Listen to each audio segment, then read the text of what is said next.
Shalom. This week we are looking at Parshat Balak. I've entitled this Reflections from Outsiders. What follows is an expansion of some thinking that I shared 3 years ago in some venue. I don't remember what. I feel it bears repeating, however, at this moment in time.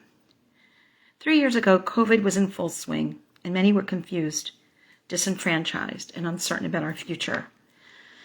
As medicine worked its magic, and that abated to a larger degree, we still find ourselves, and today feel that so much of our future is uncertain.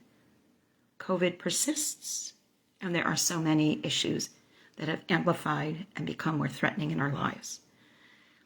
We're in an explosive situation in Israel, in the United States, in Ukraine, though we're not paying much attention here, in Africa, and throughout the world, where democracy, seen as the most important experiment by many, is in serious jeopardy.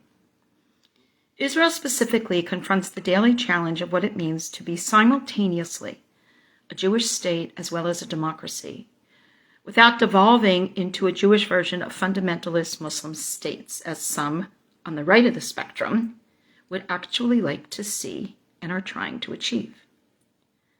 As the only true democracy in the Middle East, its general approach to women, our LGBTQ plus population, people of color, people of different nationalities, people of all religious groupings, rights to health care, concern for all members of society, and other fundamental values we hold dear are all potentially being threatened. The same can be and should be acknowledged as being said for us in the United States of America. To be sure, there are shortcomings to go around. However, remember that other countries and their leaders do not even try, nor do they care to address these issues. Anyone who is watching our contemporary situation must note that it is clear that too many people want to exercise complete control, and then there's not enough control for them to wield over others. They keep wanting more and convincing everyone that the more power they get, the more control they get, the better it will be. We find this in totalitarian states, and yet there are those who are trying in insidious ways right in front of us to undo the rest of us and take away the freedoms and the rights and the privileges that benefit all of us to varying degrees. Within all this turmoil, we must note the uptick in prejudice and in anti-movements against people of color, against various nationalities, Islamophobia, against people with varying disabilities. And of course, there is our own family and the continuing and increasing threats of anti-Semitism that impacts all. In the Talmud, in Masechet Sanhedrin 106a, there's an Aggadic reference to 3 non-Jewish prophets at the time of the Exodus: Eov, Yitro, and Balaam. When Pharaoh was deciding whether to kill the baby Jewish boys, the Hebrew boys, that at that time, he consults these 3, we are taught. Balaam tells him to kill the Jews. Yitro tells him to spare them. And Eov, who does not agree with the plan, says nothing. This changes the script. Eov goes from being righteous but tested, while not perfect. He is not guilty of any specific sin, to one who has committed a grievous act. He has stood by in a situation where he could have saved lives. Remember, that is what he doesn't want to do in Nineveh as well. Bystanders do not help the situation. As we know all too well, evil happens when good people do nothing. The Talmud and the Torah clearly see Yitro, Moshe's father-in-law, in a heroic light. In the Jewish tradition, he is seen as someone who helps the Jewish people, organizes them, and according to this Agadah, he tries to save them. Balaam is portrayed as the evil prophet of the day. In the Torah, he tries to curse the Israelites. In this scenario, when regarding the Jews and their situation, Yitro is a rescuer, Balaam is a perpetrator, and Eov is the bystander. And we are told it is for this reason that Eov is punished. So who exactly is this people who are threatened, and why is this so? What do others have to say about them? What are their perspectives from the outside? As a review cited some years ago in his book, The Gifts of the Jews, Thomas Cahill takes us on an enchanting journey into history, once again recreating a time when the actions of a small band of people had repercussions that are still felt today. The Gifts of the Jews reveals the critical change that made Western civilization as we know it possible. Within the matrix of ancient religions and philosophies, life was seen as an endless cycle, an endless circle of birth and death. Time was a wheel spinning ceaselessly and in the same position. Yet somehow, the ancient Jews began to see time differently. For them, time had a beginning and an end. It was a narrative whose triumphant conclusion would come in the future. From this insight came a new conception of men and women as individuals with unique destinies, a conception that would inform the Declaration of Independence that we all hold dear and just celebrated. And our hopeful belief in progress, in the sense that tomorrow can, and hopefully will, be better than today. As Thomas Cahill narrates this momentous shift, he also explains the real significance of such biblical figures as Abraham and Sarah, Moshe, Paro, Joshua, Isaiah, Jeremiah, and the profound lessons they all taught in terms of both aspirations and how to achieve the stated goal they represent. It's not easy work, but it is nonetheless what we are supposed to do as the chosen people, the Am Skula. This is our task. Then there is Leo Tolstoy, who had a rather complicated relationship to the Jews. He asked the seemingly simplistic question, what is a Jew? The answer he did propose in writing, the following words to Jewish journalist Feivel Meir-Getz, was as follows. The moral teaching of the Jews and the practical example of their lives stand incomparably higher than the moral teaching and the practical examples set by the people of our quasi-Christian society. Judaism, by adhering to the moral principles which it professes, occupies a higher position than quasi-Christianity in everything that comprises the goals of our society's aspirations. Christian people do not possess any moral principles, and the result is that hate and persecutions abound. Now, clearly this is problematic. And we are not going there. We're not looking for an either-or position. We're not looking for platitudes for one group in order to put down another group. That is not the point. We do not want to be prejudiced or biased. This does not help. There's enough of that around us. That being said, what was it that Tolstoy and Cahill saw that inspired them to write the way they did? In May of 2021, a bit more than 3 years ago, Lauren Galfond reported as follows during yet another period of serious unrest in Israel. A little bit more than 1 year into COVID, by the way.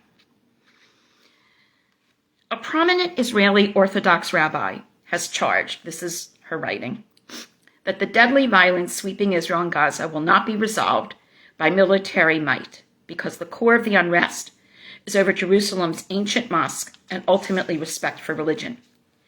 People around the world do not understand. Commentators think we can win, but that's not the point, says Rabbi Michael Melchior, a former deputy foreign minister who worked with regional Jewish, Islamic, and Christian leaders on rights, nonviolence, and conflict resolution.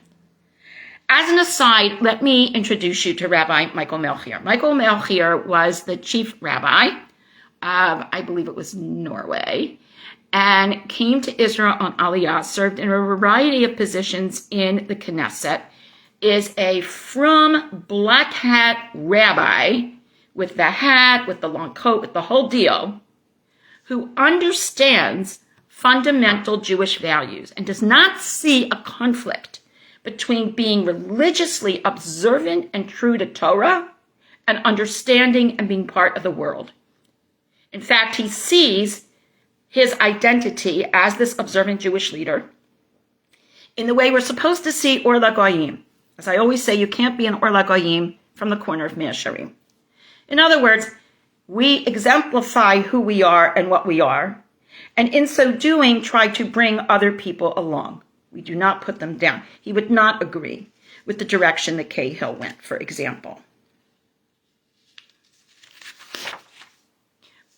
Michael Melchior continues. When Israeli police trample into Al-Aqsa with boots and stop one of the holiest prayers, it is one of the gravest transgressions of Islam. You do not do that. There are roughly 3 billion Muslims worldwide, including around 7 million in Israel, the West Bank, and Gaza. They revere Al-Aqsa, one of Islam's holiest sites, the 7th century mosque in Jerusalem's Old City that sits on a plateau that Muslims call Haram al-Sharif and Jews venerate as the Temple Mount. Melchior proposed a bill in 2007 to protect Muslim and Christian holy sites. It did not pass. Violence continued. It certainly had an uptick. All you have to do is look at history. Ask Ms. Google. She'll tell you all about it if you don't have other sources.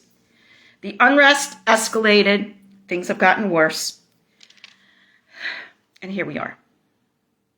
There's nobody to talk to, says Melchior. We will try again in a few days to try to resolve this issue.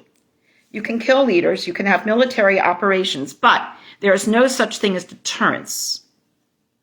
This is not about military might, according to Melchior. This was about universal rights to believe as one should, as one needs to, as one wishes to, and protecting those rights, which are fundamental to who we are as a state and as a religion.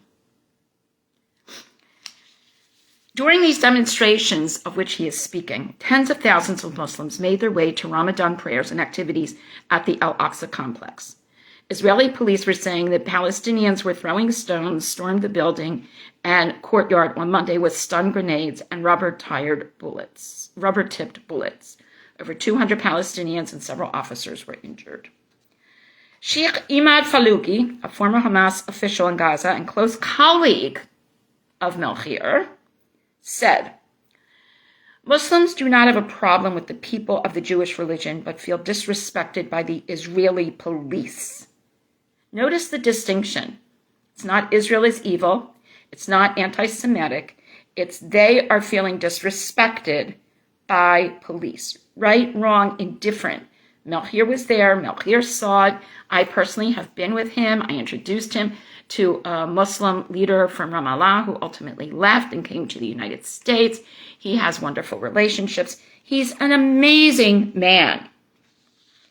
What he only wants is that the respect that we want and we need from the outside should be provided as well when we are the outsiders. That's what he wanted. Unfortunately, Melchior, who began in the Knesset in 1999, ultimately left his Mamad party, the moderate religious party, which nobody even hears about because there's no such thing as moderate religious these days, apparently, was no longer operative in the Knesset by 2012. And all I can say is what a loss. Here we are today. No change. Ramped up violence, and people relating to one extreme position or another. In our Parsha, Balaam is sent by Balak to curse the people, and instead this is what happens. We begin to read, Vayagar Mo'av mitnei ha'am ma'od ki rav hu, vayakatz Mo'av mitnei b'nei Yisrael. Moab became terrified of these people, for they were numerous, and Moab became disgusted because of the children of Israel. We can compare this to the beginning of Shemot, when Pharaoh reacts to the large numbers to the population of the Bnei Israel, even within the context of slavery. Rove, man, there's too many of them. I don't know what to do with them. I'm afraid they're going to go and fight against us with the enemy. So it inspires a certain fear, which then brings this oppression. Moab then says to the elders of Midian, they're going to eat everything. They're going to take everything that we have. They're going to undo us. He then sends messengers to Balaam, the son of Beor, and he says, Hine am yatsa miMitzrayim, hine kisa et en haaretz, v'hu yoshev mimo. A people has come out of Egypt, referring back to Pharaoh's reaction. And behold, they have covered the eye of the land. In other words, they're everywhere. And they're stationed opposite me. They are too powerful for me. Atzum hu mimeni. I want to explore when we think about how outsiders see us and how we see ourselves and how we see other people and how they see themselves.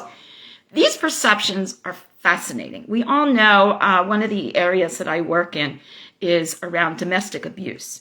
And one of the things that we know about abusers is that often it has to do not so much with power, sometimes it does, but sometimes it's a low self-esteem issue. It's people that themselves feel uncertain, so they need to oppress others, kind of the Napoleon impact. We've seen this. I personally have experienced it in my personal life, in my professional life. It happens. It's there. The Meraglim come back, and remember what they say, the scouts. We appeared as grasshoppers in our eyes. So certainly that was how they saw us. If the insiders see themselves that way, the outsiders do as well. This perception is very scary and ultimately very damaging.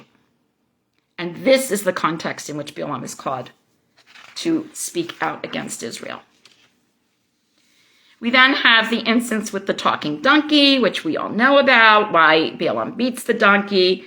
And the donkey just sees that this is the way to do it. And at this point in chapter 24, we read, Vayar Balaam ki tov be'enei Hashem levarecha Israel. He himself somehow, or with the help of the talking donkey, comes to the point that he perceived that it was good in the eyes of God to bless Israel. So he turns his face toward the desert, he raises his eyes, and what does he see? Vayar Israel shochen l'shevrato. He sees all of Israel dwelling. Remember that organizational thing that we talked about, how everybody was organized in their tribes and their families, and doors were not facing other doors, and everybody lived peacefully. He sees all this, and he says, this is why the Spirit of God is here. And the Spirit of God came and rested on him. And then, of course, we know we have these beautiful words that we all say. One of the first things we teach to our children, we say in the beginning of our prayers when we come into the shul in the morning, Ma tavur halecha Yaakov mishkanotecha Yisrael. How lovely are your tents, O Jacob, your dwelling places, Israel. Here we have positive perspective from the outside, like Cahill, a little bit overboard from Tolstoy. But clearly, Balaam saw something that others did not. So my question is, what did and what does Rabbi Michael Melchior and others like him see that too many others are missing? Our Haftara from Micha ends as follows after a brief history lesson. After being told, remember what God did, remember this, remember Balak, the king of Moab, remember what happened, what do we read? Another phrase that we use a lot. Hikilacha adam ma tov u'ma Hashem daresh mimcha ki im asot mishpat v'ahavat chesed v'hatznea lechet im elokecha. What has God told you, O human being, Adam, earthling? And notice the address. It's not Bnei Israel. It's not. All of us. All of us. What is good? And what does God demand of you? But to do justice, mishpat, avat chesed, to love loving kindness, and v'hatznei lechet im Hashem, to walk humbly with your God. Like so many axioms, this is so easy to say, much harder to actualize. Balaam saw the beauty of Israel that Micha feels may be lacking at that time. We are being asked to act better, to be better, to demand better of ourselves.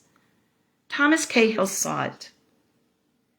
Rabbi Michael Melchior reminded us about this and continues to do so, although I suspect it is more than minimally connected to why he was no longer included as a member of the Knesset.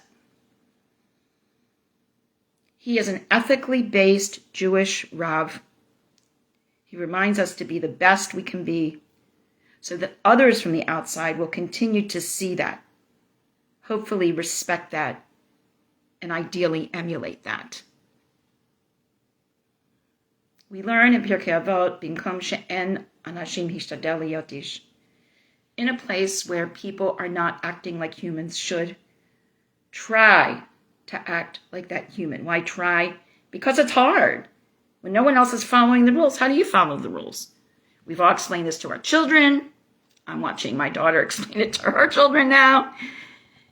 How do you? Everyone else is cheating. Everyone else is treating people horribly. We've had missteps. We suffer. When one has suffered professionally because of the cheating and of the missteps of others, it's hard. But that's what we're being asked to do. This ideal may seem more challenging today, given our reality, but this is the situation in which our mettle is truly tested.